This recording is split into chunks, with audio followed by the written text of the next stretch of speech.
Folks, this is Mr. Forish. I just wanted to get you started on our new project, the Lichtenstein pop art project. It's one of my favorites. Um, we, I have put up a slideshow that explains who Lichtenstein was and about his art style and other pop artists as well. Just take a look at that before you start this project. All right, so I'm going to just dive right into it. So I've already picked a subject. I got Danny DeVito here.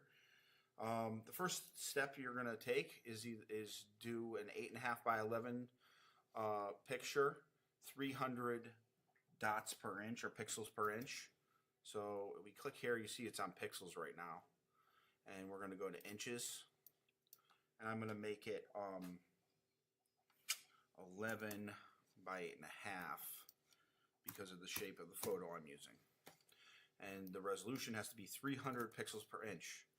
That is your typical print resolution. If you make it a lower resolution, it might be pixelated when we print them out, and we do plan on printing these out.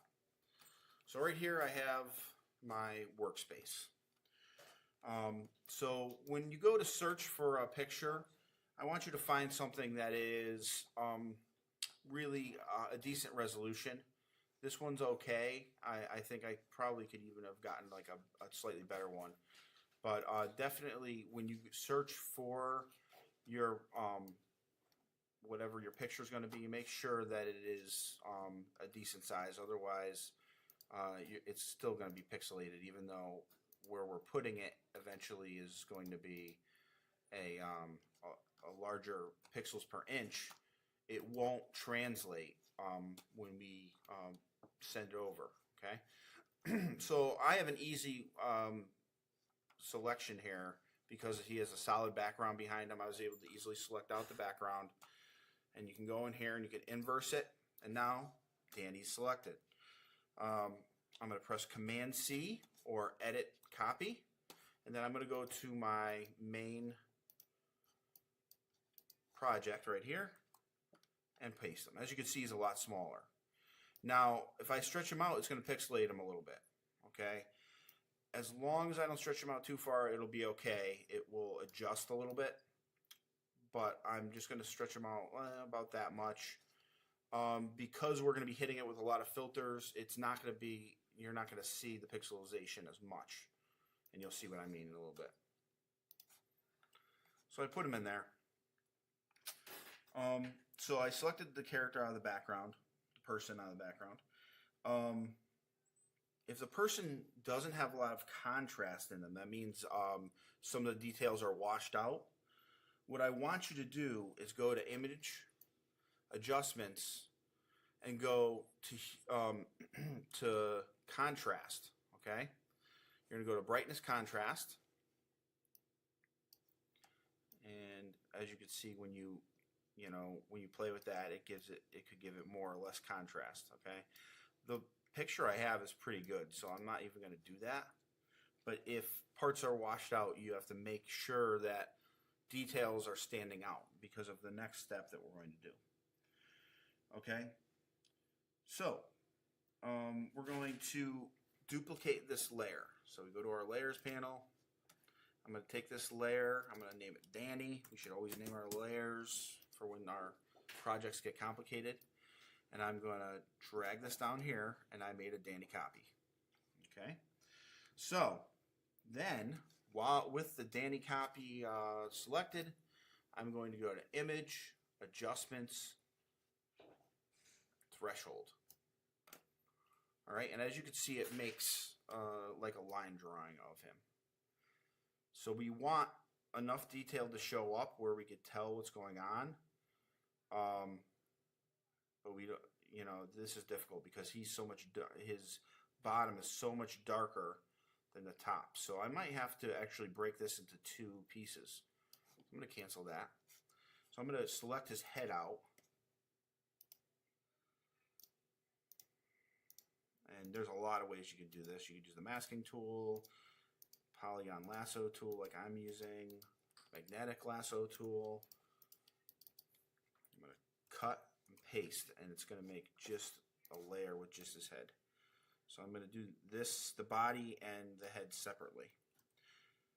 All right. So I'm going to take this Danny head. Now the reason I'm doing this is because the bottom of him was going to have no detail, and the top, if I wanted there to be detail on the top, so I'm going to do it separately. So I'm going to go Image, Adjustments, Threshold, and now I could adjust it without worrying about the bottom. So I got Danny. Press OK. So now we have our drawing, and I'm going to go to Danny Copy. I'm going to do the same thing, except for this time it's going to be, I'm going to make sure that the bottom's details stand out. So I have to go more towards this direction so that I can get a little bit of our details to show. Okay, so the next step is pretty simple. We're going to get rid of the white areas in our drawing parts so that the colors behind it will show up.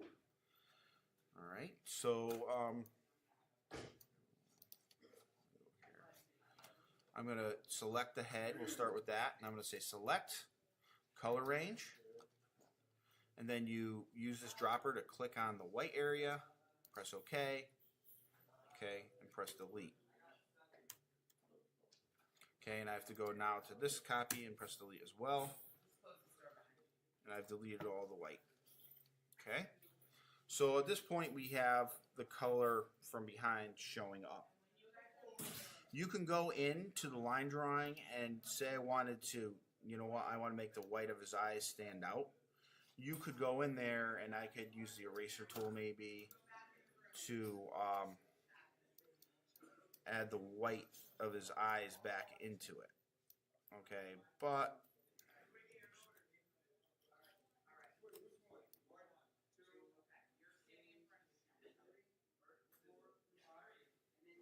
that's up to you.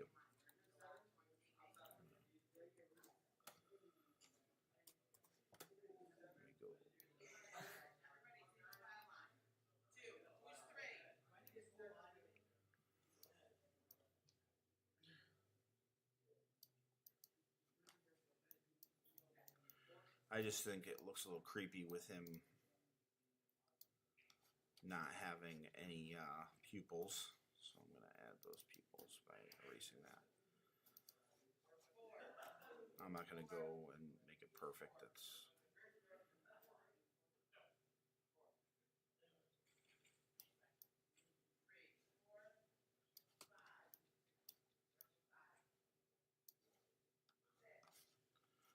could even go in with a brush. I think I'm going to actually make this white with the brush.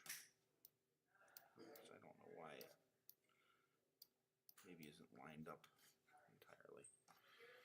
All right, so let's zoom back out.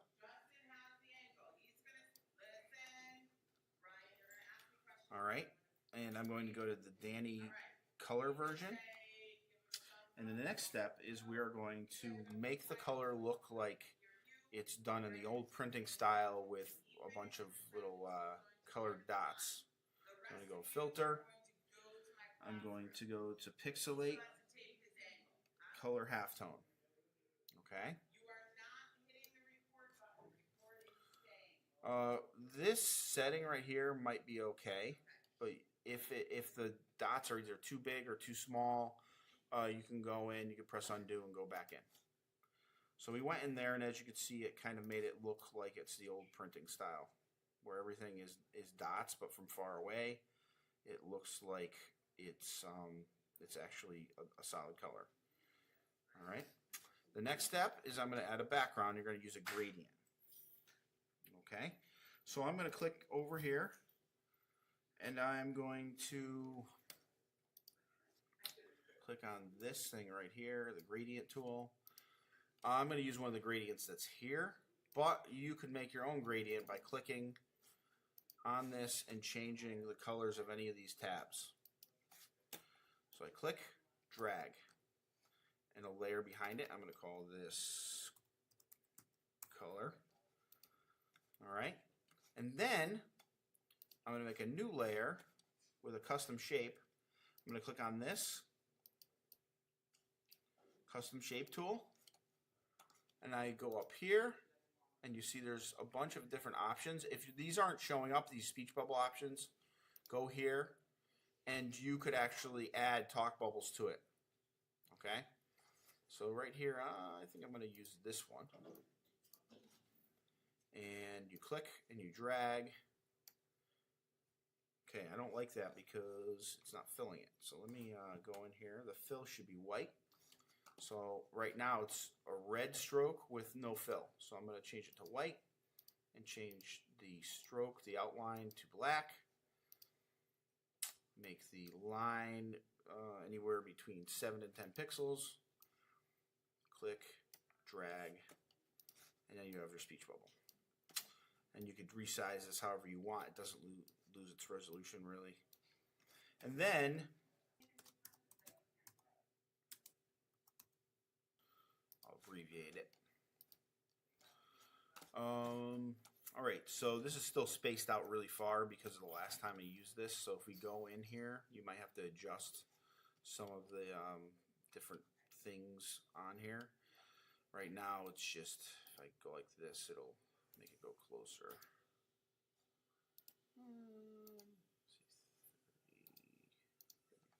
I'll make it a little bigger so it fits better.